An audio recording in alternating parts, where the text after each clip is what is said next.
Are you going to show me?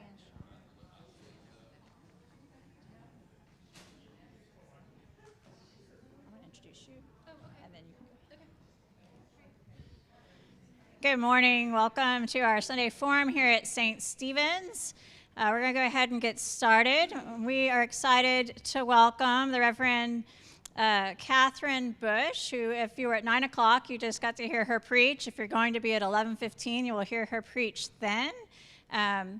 Katherine is with us from Calvary Episcopal Church in Memphis, where she, like me, is the Associate Rector for Formation.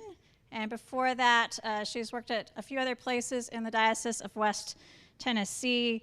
Most recently, she was chaplain at St. Mary's Episcopal School. As you might guess, coming from Memphis, she's a friend of John Burris, so there's another qualification on the resume. So we are so happy for Katherine to join us today, and like me, she is a lover of poetry, and so she's going to share with us some of the poems of the former Poet Laureate Tracy K Smith and how they give us a window into some of the themes of Advent. So welcome, Katherine. Thank you. Thank you all. It's really lovely to be here. I'll do the short version. I said at the 9 that it would take too long to do the long version of all the connections. My father-in-law is Arnold Bush, a retired priest that some of you may have encountered in his ministry here, and who passed, he died about almost 2 years ago.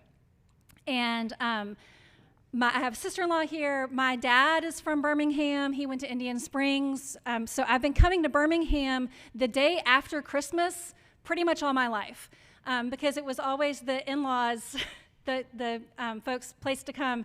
So I think I've been to more First Sunday and Christmas services at St. Stephen's and St. Mary's in the Highlands, which is where we went when I was a little girl, than just about anywhere else. So it's good to be here, and I do think I am a FOJ, a friend of John's. I'm glad for that. Years of connection and friendship, and it's really lovely, lovely to be with you. So I am going to share with you a few poems from the writer Tracy K Smith.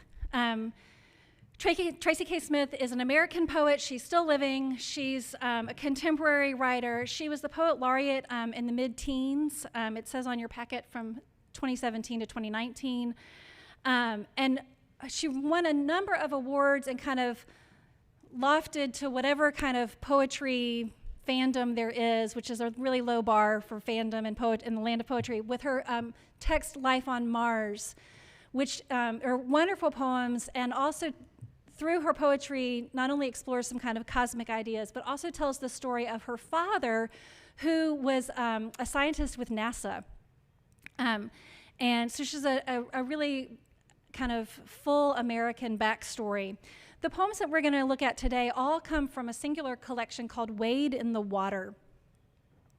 And I've been drawn to this collection, especially during Advent, because we do hear some language around baptism in this season. John the Baptist comes to baptize people into a new way of being in relationship with God, one that is not kind of temple-centric, but takes people out into the world, takes people as they are, washes them of their sins, and makes them clean again. So there's a lot of language around baptism and the River Jordan and the riverbank and all of that we hear in this season. And several of these poems will touch on that as well. But I'm going to start this morning, and I hope most of you have a packet. There are packets floating around. It's helpful, I think, sometimes to read along, to see the words on the page when we're encountering poems for the first time. The first one is a poem called Beatific. And I want you, before we start, to put yourself in your car at a busy urban intersection somewhere in Birmingham, right, where the light is long and the traffic jams. So wherever that place is for you in your imagination, put yourself there and then listen to what she has to say. I watch him bob across the intersection, squat legs bowed in black sweatpants. I watch him smile at nobody, at our traffic stopped to accommodate his slow going. His arms churn the air. His comic jog carries him nowhere. But it is as if he hears a voice in our idling engines calling him lithe, swift, Prince of creation. Every least leaf shivers in the sun while we sit bothered, late, captive to this thing commanding, wait for this man, wait for him. So if you have found yourself at an intersection where there is one of our neighbors who perhaps would be better served with robust mental health services that are not always available, and seen someone bobbing along and weaving through the traffic and wondered to yourself, what is going on here? What I appreciate about Tracy K Smith's poem is that she takes that moment and no doubt is frustrated. I mean, she names that, that we're late, we're bothered, we're all of those things. But she does whatever she can to take that breath and to look at the scene again with compassion, with interest and with curiosity, with imagination, and to see this person, this child of God, roaming the streets in a fresh way. And I think especially if we are taking on the stories and the themes of Advent today and next week, we get kind of 2 weeks of John the Baptist, who was this kind of borderline fringe figure. There's lots of descriptions about how he was dressed and had weird eating habits, and he kind of came out and he lived on the fringes of society. There's certainly an implication that some people found him crazy. It's not a diagnosable term, but that's how people received him sometimes. He has this kind of frenetic energy. And so when I look at this poem, I hear that kind of blurry place between who is this person with this wild figure, this person who's coming out of nowhere, this person who's interrupting my day, my life, my plans, my errands, the things that I need to go do, and kind of like intersecting me in that place, and then inviting me to say, okay, wait. I have to wait on him, right? We can't just plow on by. You have to sit there and wait until he clears the intersection. You would do damage to a human body if you did not. So when we are invited to wait, how do we respond? Do we respond with frustration? Often, yes. With a sense of, okay, well, I'm here anyway. How can I see this scene? How can I see that it's actually shimmering? How can I look around and see this in a new way? So I'll be the first to say I'm not a very patient person. But the invitation in this poem and the invitation of Advent is to be interrupted, to be intersected, and to receive that as an opportunity, as an invitation, as a moment to slow down. John said in the announcements, and I appreciated, Advent is supposed to be for slowing down, but we just crank it up, right? We just do more until we're forced to stop. When we can't clear the intersection. We can't go anywhere. And what do we do then? I've added onto this, when this poem was, one of the places that this poem was published, besides in her book, Wade in the Water, it was published in New York Times Magazine a year or two ago. Naomi Shihab Nye, another poet, another wonderful writer that I commend to you, she comments on this poem, and when she is kind of a curator for the New York Times poetry section, and she says this: attention to the stranger crossing any road in any town or city, patience with the awkward encounter, the unknown intention, respect for the other whom you do not know, but with the slightest stretch of mind, imagine you do. Tracy K Smith's unforgettable poem from Wade in the Water feels so potent right now. The pedestrian sees himself one way, hears his own music and those engines idling for him. He is having his own experience that has nothing to do with you and me and our cars. But who doesn't see themselves in their own way? Take it easy. And she concludes, I am thunderstruck by the human care of these last lines, that when we slow down, when we look at this person not as an inconvenience and an annoyance, but as possibly John the Baptist in our midst, right? This crazed figure from the fringes coming to say, hey, I hear voices, let me tell you. And it kind of blurs those lines in a really wonderful way.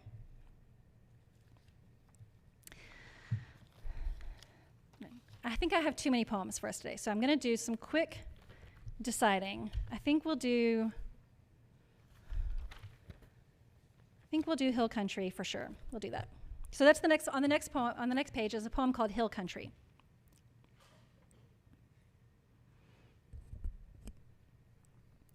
Hill Country.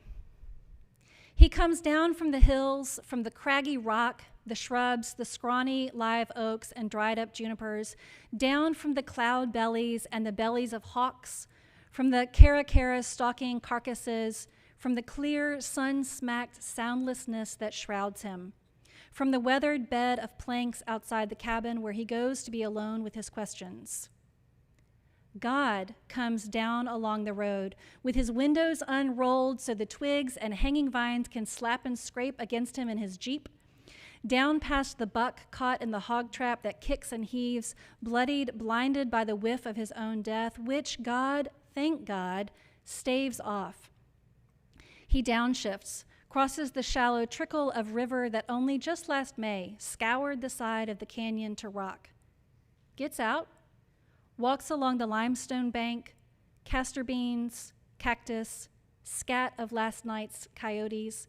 Down below the hilltops, he squints out at shadow, tree backing tree. Dark depth the eyes glide across, not bothering to decide what it hides. A pair of dragonflies mate in flight. Tiny flowers throw frantic color at his feet. If he tries, if he holds his mind in place and wills it, he can almost believe in something larger than himself rearranging the air. He squints at the Jeep glaring in the bright sun, stares a while at patterns the tall branches cast on the undersides of leaves. Then God climbs back into the cab, returning to everywhere. So I haven't been to the Holy Land. Someday I'll get there. So when I imagine the stories of John the Baptist coming out from the wilderness, it looks a certain way. My own experiences of wilderness in the Southeast are probably not what it looks like over there. But again, one of the things that she does, that I think poetry does for me, is it kind of blurs the lines and invites us to see the stories that maybe she intended these connections to be made, maybe not. Who knows? That's her prerogative, and I'm the one standing up here interpreting them right now. But the description of the one coming down from the hills, right, and the scrabbly, scraggly landscape, it fits to me on these days where we hear about these figures, these prophets wandering in the wilderness, people coming out to be baptized, people encountering God in these strange places, whether they're deciduous forests or deserts, whatever they are, that we go out into these places seeking something, seeking beauty, seeking restoration, seeking some time away, seeking some fresh air. But that God also comes to these places, comes down the hills in the Jeep, which I just kind of love that image. Just driving down that bumpy road to get out and look around for a while, which if there's a good image or idea for incarnation and what it means that God came into the world to kind of look around for a minute, that idea of we have the Christmas story and we have the stories of Jesus' life that are rich and fulfilling. There's this sense that kind of embedded in all of them was God coming to check the place out, to reach out to us, to come to where we are, to come down from the hilltop or down from wherever you imagine God is, and to get out and get a feel for the place, which is one of the things that Jesus does when he comes into the world. He comes to live with skin on, to experience the human condition, to be in relationship with people, to have friends, to eat meals, to get a feel for the place. And so in these lines and these images, this idea of God coming down and looking around, and I appreciate what I think is dear, but also kind of humor in that in the middle of the poem, there's the buck that's caught in the hog trap, and that kind of play on words that she has, which thank God, staves off the buck's death. So it's this kind of like playing around with who's telling the story.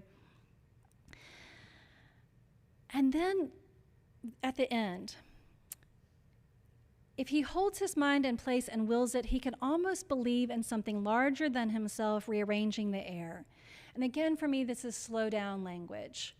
This is, don't just drive down the hill and then keep going. Drive down, get out, look around, take a breath and see what might rearrange in your heart, in my mind, in our day. And then the idea that the conclusion, then God climbs back into the cab of the truck, returning to everywhere, because of course God is not just limited to this road and this hill. God is already everywhere. And then coming into this particular moment in time, as he does in Bethlehem in a few weeks, but again and again into your life, into mine, into the particular day, into the grocery store, into the dining room table, into the car, wherever we are, that God kind of shows up and then returns to everywhere, because even though he showed up in that one place, already everywhere. And that play and that possibility of incarnation and coming to a particular place, and that's true.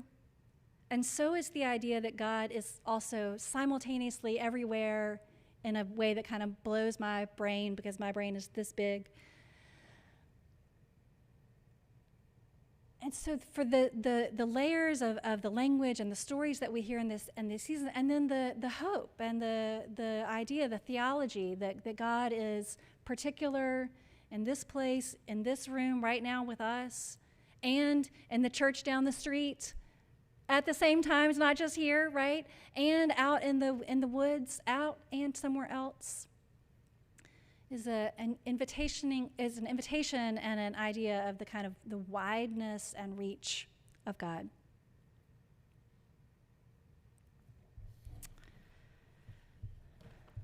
So very sadly, we're going to skip the actual title poem, Wade in the Water.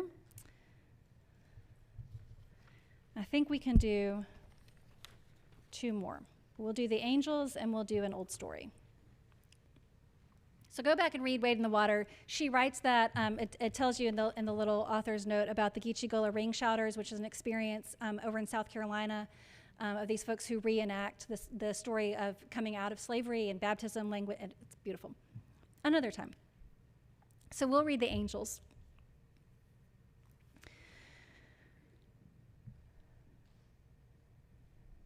The angels.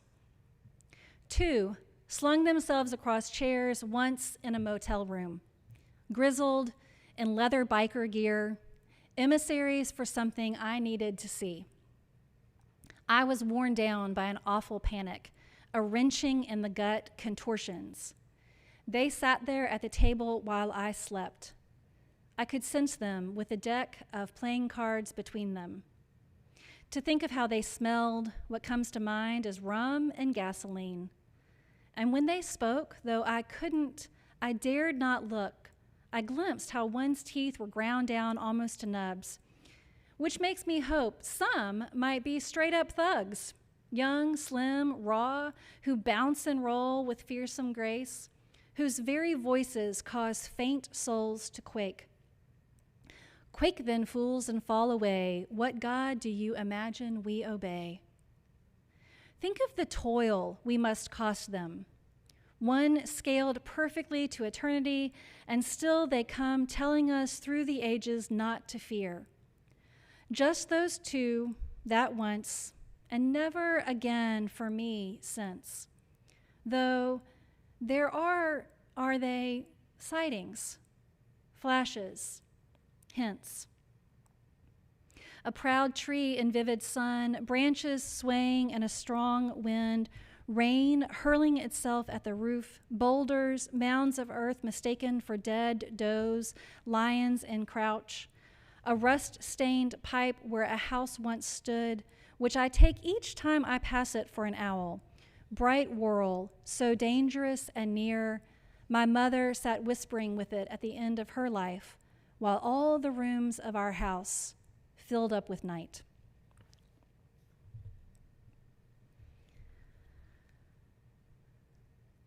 So today and next Sunday we get John the Baptist. And on the fourth Sunday of Advent, on the 19th, we get the Annunciation. We get a little bit of Mary's story. We actually don't get the full Annunciation story that day, but we start to get Mary's story of the angel Gabriel coming to Mary to tell her, we have a job for you. Every time angels show up in Scripture, the first thing they say is, don't be afraid, which leads me to believe that they don't look the way they look in our stained glass windows. Because if the first thing you have to say when you walk into a room is, don't be scared, you look rough. You might not look beautiful and gorgeous. Or you might, and you're just so big and bright that you still need to say, don't be scared. So Tracy K Smith taking the idea of angels in biker gear, kind of grizzled and rough, showing up, and worn down by the work of being an angel, because, as she says kind of halfway through the poem, think of the toil we must cost them. Like, it's got to be frustrating to be an angel, and you keep having to show up telling people what to do, and they don't listen, or they do listen, but then they mess it up. I mean, so just the kind of like that an angel might get exhausted by like humans is entertaining to me. And the other piece of this where she said in that same stanza, and still they come, telling us through the ages not to fear. Okay, so again, the first thing they say is don't be scared, which may be about their own appearance looking a little, tough and rough around the edges. But also that phrase, that do not be afraid, do not fear, and all its kind of variations, be of good courage, which is the positive setting of that, is actually the most repeated phrase in all of Scripture. From Genesis to Revelation, do not be afraid is what we hear more than any other singular bit of advice from Scripture.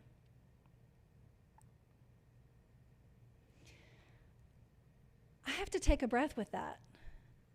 It does a couple of things for me, and I don't know your reaction to that, but it comforts me in a way to know that my fear and my anxiety, she talks about I was worn down by an awful panic, a wrenching in the gut.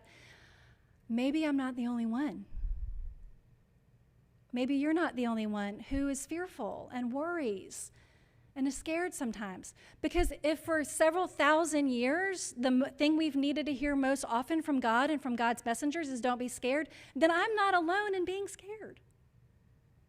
About the world, about how things are unfolding, about my kids, about what's going to happen next, about my mom, about all the things that I might stay up at night worried about. It has apparently always been thus. So I'm not alone in that, and that gives me some comfort. And it also tells me that that's not how we're meant to live. That the thing God wants us to know more than anything is, yes, you're scared, but you don't have to be. And what would it be like to live without fearfulness, to live without the awful panic, to live without anxiety? They come with their fearsome grace, whose very voices cause faint souls to quake. Quake then, fools, and fall away. What God do you imagine we obey? Because God is large and huge, and there is some fearsomeness to that. And still they come telling us through the ages not to fear. So she describes this one day, this one encounter in the motel room, where when they appear, what can she do? She can finally sleep. I slept. I could sense them there, that peace that comes of, oh, I can rest now, because of whatever their presence means to her. and that glimpsing, fleeting moment. I'm not the only one. Others have wondered about Mary, and when Mary encounters Gabriel, and then ever again? Was it just the one conversation? Is that all she got? That one encounter, was that enough to sustain her? How did she tell herself that story again in the nights that followed? As she waited for Jesus to be born, as she raised him, as she watched him at the cross? Could she hold on to that encounter to offer her some comfort of don't be afraid? Tracy K. Smith's poem ends with this sense of her own being at her mother's bedside at the end of her life, and that sense of maybe they're here again. Maybe there's something. Maybe whoever my mother is whispering, whatever she's whispering to, what is that? And the hopefulness in that, and yes, it was just this once, and yes, it was fleeting, but there are glimpses. And there are others who have stories. And I might hear those.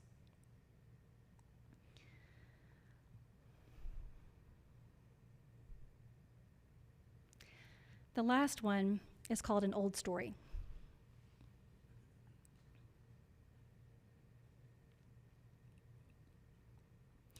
An old story. We were made to understand it would be terrible. Every small want, every niggling urge, every hate swollen to a kind of epic wind, livid the land and ravaged like a rageful dream, the worst in us having taken over and broken the rest utterly down. A long age passed, when at last we knew how little would survive us, how little we had mended or built that was not now lost. Something large and old awoke. And then our singing brought on a different manner of weather. Then animals, long believed gone, crept down from trees. We took new stock of one another. We wept to be reminded of such color.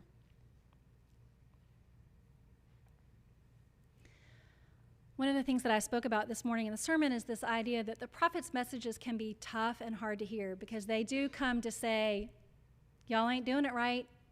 Too much injustice, too much corruption, too much of this. Get it together. That is part of what the prophets do. But they do that not just to beat us up, but to say it doesn't have to be like that.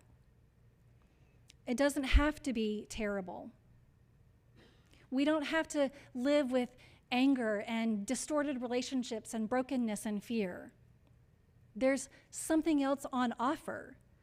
We have to see, unfortunately, how far we've strayed, but only so that we can then see what's possible.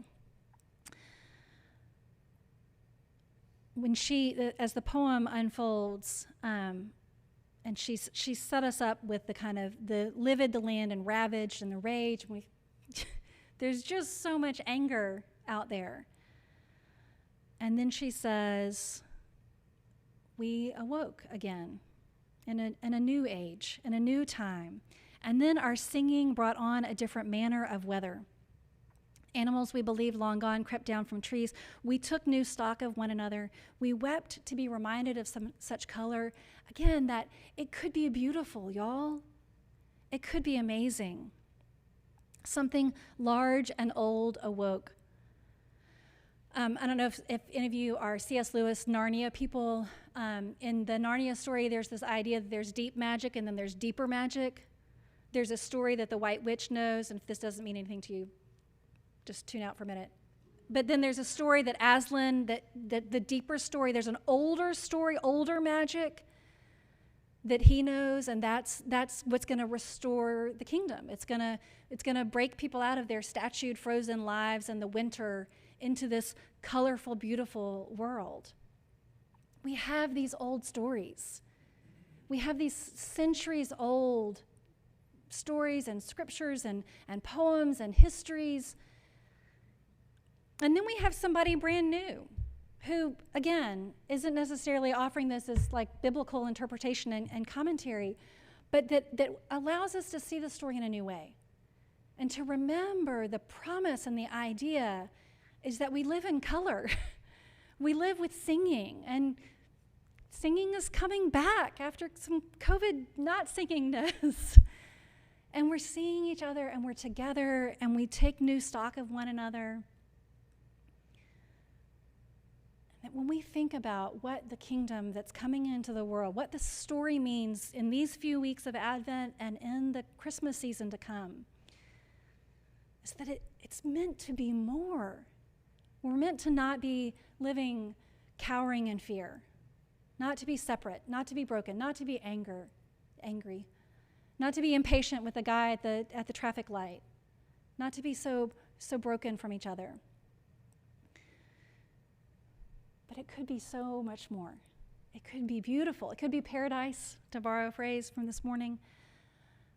That there could be angels showing up in motel rooms, that the guy at the corner who seems a little off might have something beautiful to tell us. And that there could be a different manner of weather, and that we could take new stock of one another and weep to be reminded of such color. Thank you for listening. I understand that we could try to take some questions. I don't know if there are questions or comments, or if you just want to tell me a line that you liked, or that you are a longtime Tracy K Smith fan, or you've never heard of her before.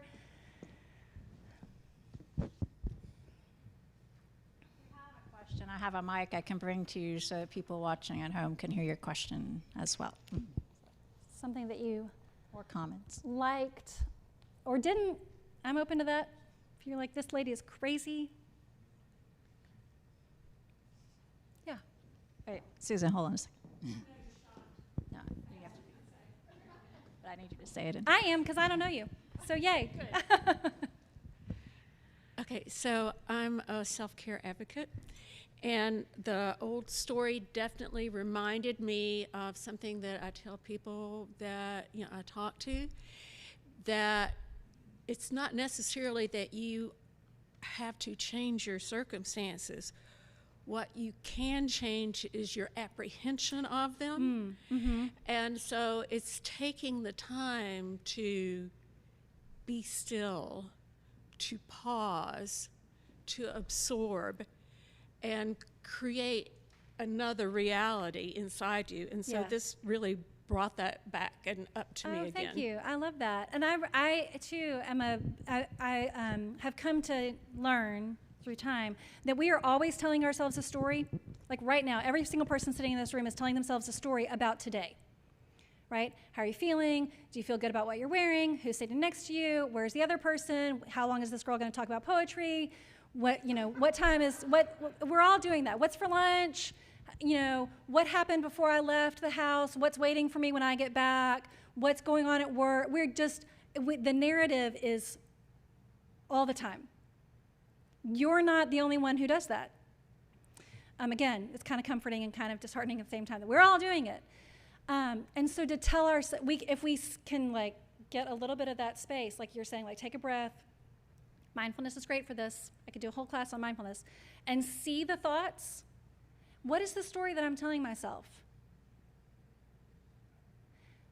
And I may not be able to change the circumstances, but I might be able to tell myself a new story. So again, so we go back to that first poem. The story that I'm telling myself is that I am late and this guy is not clearing the intersection. That's what's happening, and I can't change that. I can't change him, I can't change the car, I can't change what time it is, and I'm almost out of gas, and I still have to go to the grocery store, and all the things. But maybe I could tell myself a story that this man is lithe and swift and the prince of creation, and the leaves are shimmering in the sun, and I should wait for him because I should wait on God. I mean, we can tell a whole new story without the circumstances changing. Yeah. Wholeheartedly agree. Other questions, comments? I will come to you. Did anyone just have a line or an image that you don't even have to comment on it, just something that you want to lift up and say again or repeat or hear? Yeah.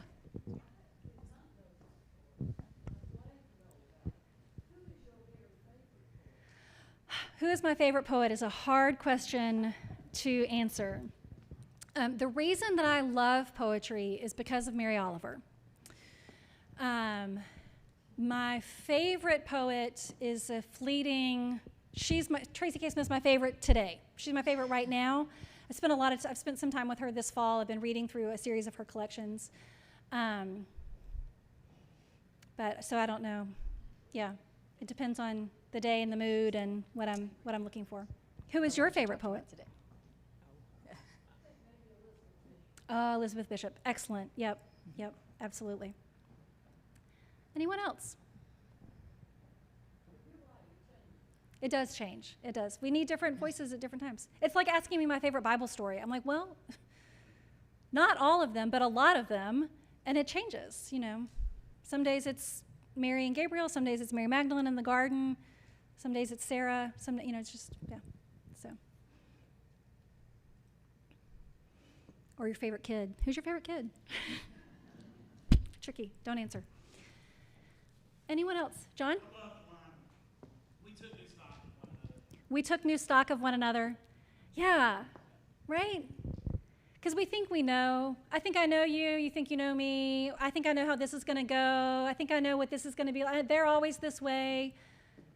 There's no way we'll ever be reconciled. There's no way she'd ever do that. You know, we took new stock of one another. What if I could encounter you again and tell a new story and make a new story? Yeah. Thanks. I like that line about in the angels, a proud tree and vivid sun, branches swing in strong wind, rain hurling itself at the roof. You know, that the angels don't necessarily have to be, maybe they don't come to us as human beings, right. human-like figures, but right. these sightings, flashes, hints that kind of feel like God moments or Holy Spirit moments, like maybe Absolutely. reconceiving them They as might sort not of all be angels. bikers. They could be or bikers. or bikers. They could be the Right. rain. I gave for you. I didn't comment on it. There's a little piece that follows that again from New York Times. Sam Anderson talking about this poem. They do this thing in the New York Times for every now and then where they just highlight they call it a new sentence, like a sentence that's never been written before, because that's hard to do. And the sentence that he lifts up is a rust-stained pipe where a house once stood, which each time I take, I pass it for an owl. And there's more to it. If you go Google it, you can find the rest of his very short little essay about it. But that thing where we see something and we see it wrong, you know, like I think it's an owl, but it's really just the same. And every time, like I know it's a pipe. Like how many times I've walked down the street and seen the old house, but I still think it might be an owl. And he offers some other things where we make these kind of strange connections about the newscaster's voice that reminds you of a long gone uncle. And other associations, and then where we go from there. But yeah, that it might not be Gabriel with wings, it might not be bikers, it might be the breeze. Yeah, if we think of angels as God's messengers, there's lots of ways that we can receive messages from Yes, God. thank goodness, because I'm slow of hearing. Yeah. Yes.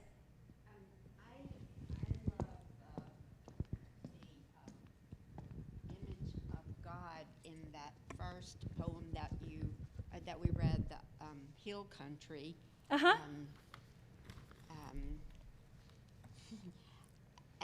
Especially the part at this part of the end that the sentence, God climbs back into the cab, returning to everywhere.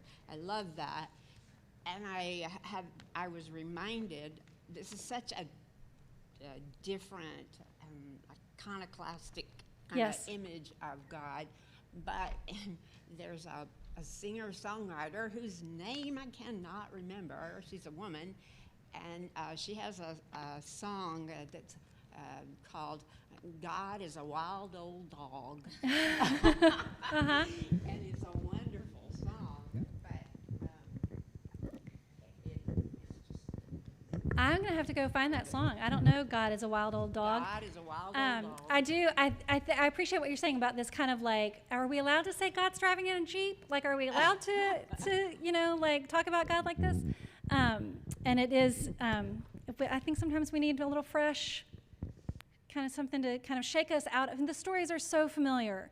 If you've spent any time in church, which I'm guessing most of the folks in here have, we know the stories, you know, and so to have someone who says, what if you thought about it this way? You know, And again, she's not writing these as commentary on Advent. This is, I don't know what she'd think of our conversation, but they're just those like invitations to say, oh, I thought I knew that story, but now I hear it in a whole new way today. That's some of the best that we could do. That person's name is Patty Griffin. Patty Griffin. Yeah, I know her singing, but I don't know her. I don't know that song. Thank you for the crowd help. Yes. The very last line Okay. grabs me. Then God climbs back into the cab, returning to everywhere, Yeah. which makes me think about it's not just everywhere, it's always. Right. And- Not just every place, but all time. Yeah. Right. And Again, it kind of blows my mind. That's a challenging thing. It is a challenging thing to think. So both of you have lifted up this last line. Then God climbs back into the cab, returning to everywhere. I mean, maybe we could revisit this again when we get to the story of the Ascension and Jesus, returns. All the disciples are there looking up, and there his feet go, right? Returning to everywhere. Because not leaving, just returning to everywhere. So we have these close encounters, these moments, and we can think afterwards, we can certainly feel bereft, like, oh, and now God's gone again, But what if we thought, not God has left me, but God has returned to being everywhere and every time and every place? Just, again, my brain struggles with that. But that makes me feel less lonely than God was here and God left. But God came down, and then God returned to being everywhere and all the times and all the places. So I just heard a bell, and there's a schoolgirl in me that's like, does that bell mean something? Okay. Thank you so much, Catherine, Thank y'all so much for the taking us through these conversation. poems for Advent. Thank you. It's a pleasure to be here. Thanks.